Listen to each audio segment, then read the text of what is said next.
नमस्कार मित्रांनो, जून महिना जवळपास अर्धा संपत आलाय। साधारणपणे या काळात महाराष्ट्रातील अनेक भागात हिरवाईने नटलेले असतात।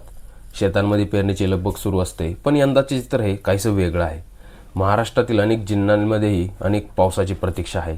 अनेक शेतकऱ्यांनी बियाणे आणि खतांची तयारी केली आहे, पण पाऊस नसल्यामुळे पेरणी पुढे ढकलावी लागत आहे। आणि याच दरम्यान जगभरातील हवामान तज्ज्ञांनी दिलेला एक इशारा तो सध्याचा चर्चेचा विषय ठरत आहे। तो इशारा म्हणजे सुपर एल निनो।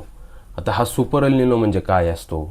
काही वैज्ञानिक तर याला गॉडझिला एल निनो असं नाव देत आहेत, पण तो भारताच्या मान्सूनवर कसा परिणाम करू शकतो? खरंच महाराष्ट्रात दुष्काळासारखी परिस्थिती निर्माण होऊ शकते का? आजच्या व्हिडिओमधून आपण या सर्व विषयाचा सविस्तर आढावा घेणार आहोत। नमस्कार, मी ऋषिकेश आणि तुम्ही पाहतात हितचिंतक। सर्वप्रथम आपण समजून घेऊया सुपर एल निनो म्हणजे काय।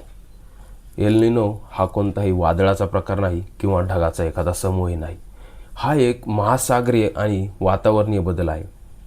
पॅसिफिक महासागराच्या विषुववृत्तीय भागात समुद्राचे तापमान जेव्हा सामान्यापेक्षा जास्त वाढते तेव्हा या स्थितीला एल निनो असं म्हणतात। साधारण वर्षामध्ये पॅसिफिक महासागरातून वाहणारे व्यापारी गरम वारे हे आशियाच्या दिशेने ढकलतात। त्यामुळे भारत, इंडोनेशिया आणि ऑस्ट्रेलिया या भागात भरपूर प्रमाणात आर्द्रता तयार होते आणि मोठ्या प्रमाणात चांगला पाऊस पडतो।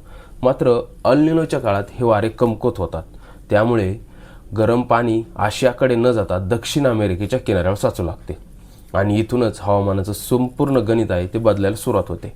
आता प्रश्न आहे की याचा भारतावर काय परिणाम होतो? कारण भारतीय मान्सून हा केवळ भारतीयांपुरता मर्यादित नसून तो जगभरातील महासागरातील अनेक वातावरणातील प्रक्रियेशी जोडलेला असतो। एल निनोमुळे वातावरणातील हवेच्या हालचाली बदलतात, भारतात येणाऱ्या आर्द्र वाऱ्यांची ताकद कमी होते, परिणामी पावसाचे प्रमाण घटू शकते। इतिहासात पाहिलं तर भारतातील अनेक मोठ्या दुष्काळी वर्षांमध्ये एल निनो सक्रिय होता, जसं 2002, 2009, 2015 या वर्षामध्ये एल निनोचा प्रभाव स्पष्टपणे दिसून आला होता। पण यावेळी चिंता जास्त का व्यक्त केली जाते? कारण अनेक हवामान संस्थांच्या मते हा साधा एल निनो नसून सुपर एल निनो बनण्याची शक्यता आहे। सुपर एल निनो म्हणजे समुद्राच्या तापमानात होणारी वाढ अत्यंत मोठ्या प्रमाणात असते। जगभरातील हवामान व्यवस्थेवर त्याचा परिणाम अधिक तीव्र होतो। काही भागांमध्ये अतिवृष्टी तर काही भागांमध्ये तीव्र दुष्काळही निर्माण होऊ शकतो।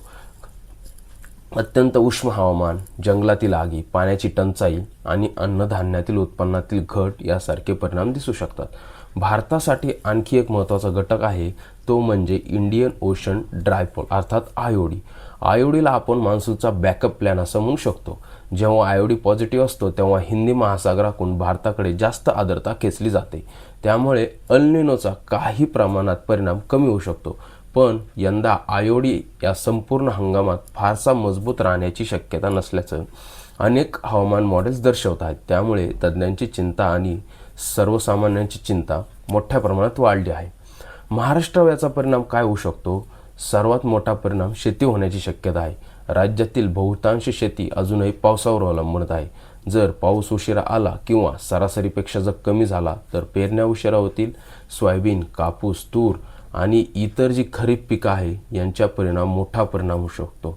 शिवाय धरणातील पाणीसाठा कमी राहू शकतो, पिण्याची समस्या मोठ्या प्रमाणात निर्माण होऊ शकते, वीज निर्मितीवरही परिणाम होऊ शकतो। पण याचा अर्थ असा नाही की संपूर्ण देशात पाऊसच पडणार नाही, हे समजून घेणं खूप महत्त्वाचं आहे। एल निनो असतानाही काही भागांमध्ये मुसळधार पाऊस पडू शकतो, तर काही भाग हे पूर्णपणे कोरडे राहू शकतात। त्यामुळे पूर आणि दुष्काळ ह्या दोन्ही परिस्थिती एकाच वेळी वेगवेगळ्या भागांमध्ये दिसू शकतात। याच पार्श्वभूमीवर केंद्र सरकार आणि राज्य सरकारने तयारी सुरू केली। पंतप्रधान मोदी यांनी जलसंधारण आणि दुष्काळ व्यवस्थापनावर भर देण्याचे निर्देश दिले आहेत। महाराष्ट्र सरकारने देखील जलसंधारणासाठी विशेष टास्क फोर्स तयार केल्याचं सांगितलं आहे।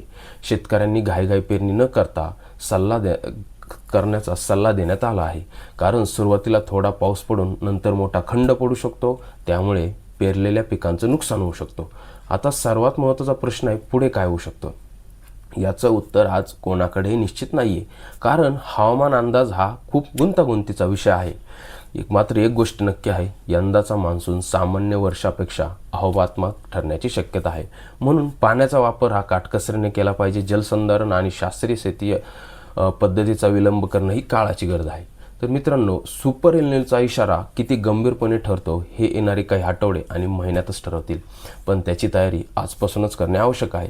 तुमच्या भागात पाऊस सुरू झाला आहे का? तुम्हाला यंदा दुष्काळाची भीती वाटत आहे का? तुमचं मत कमेंटमध्ये आणि नक्की सांगा.